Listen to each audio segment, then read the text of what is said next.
ಹೇಳ್ತಾರೆ ಅಥವಾ ನಾವು ಕೇಳೋದು. ನಮ್ಮಲ್ಲಿ ಹೈಕಮಾಂಡ್ ಇದೆ. ಹೈಕಮಾಂಡ್ ತೀರ್ಮಾನ ಮಾಡಿದ್ರೆ ಏನ್ ನನ್ನನ್ನೇ ಮುಂದುವರಿಸಿ ಅಂತಂದ್ರೆ ಮುಂದುವರಿತೀವಿ. ಗೊತ್ತಾಯ್ತಾ? ಹೈಕಮಾಂಡ್ ಏನ್ ತೀರ್ಮಾನ ಮಾಡ್ತಾರೆ ಅಂತಿಮವಾಗಿ ಹೈಕಮಾಂಡ್ ನಾವು ಒಪ್ಕೋಬೇಕು. ಡಿ.ಕೆ. ಶಿವಕುಮಾರ್ ಡಿಕೆಶಿ ಅವರು ಸಿಎಂ ಆಗ್ತಾರೆ ಸರ್. ಹೈಕಮಾಂಡ್ ಅಂತ ಹೇಳೋದ್ರ ಮೇಲೆ ಪುನಃ ಪ್ರಶ್ನೆ ಕೇಳ್ತಾ ಇದೆಯಲ್ಲ.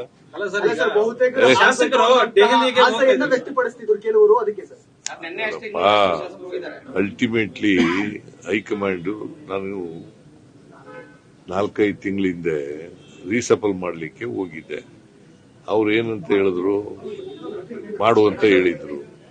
ಈಗ 5 ತಿಂಗಳಿಂದೆ. ಆಮೇಲೆ ನಾನು ಹೇಳಿದೆ 2.5 ವರ್ಷ ತುಂಬಲಿ, ಆಮೇಲೆ ಮಾಡೋಣ ಅಂತ ಹೇಳಿದೆ. ಗೊತ್ತಾಯ್ತಾ? ಈಗ ಹೈಕಮಾಂಡ್ ಅವ್ರು ಏನ್ ಹೇಳ್ತಾರೆ ಅದಂತ ಮಾಡ್ತಾರೆ.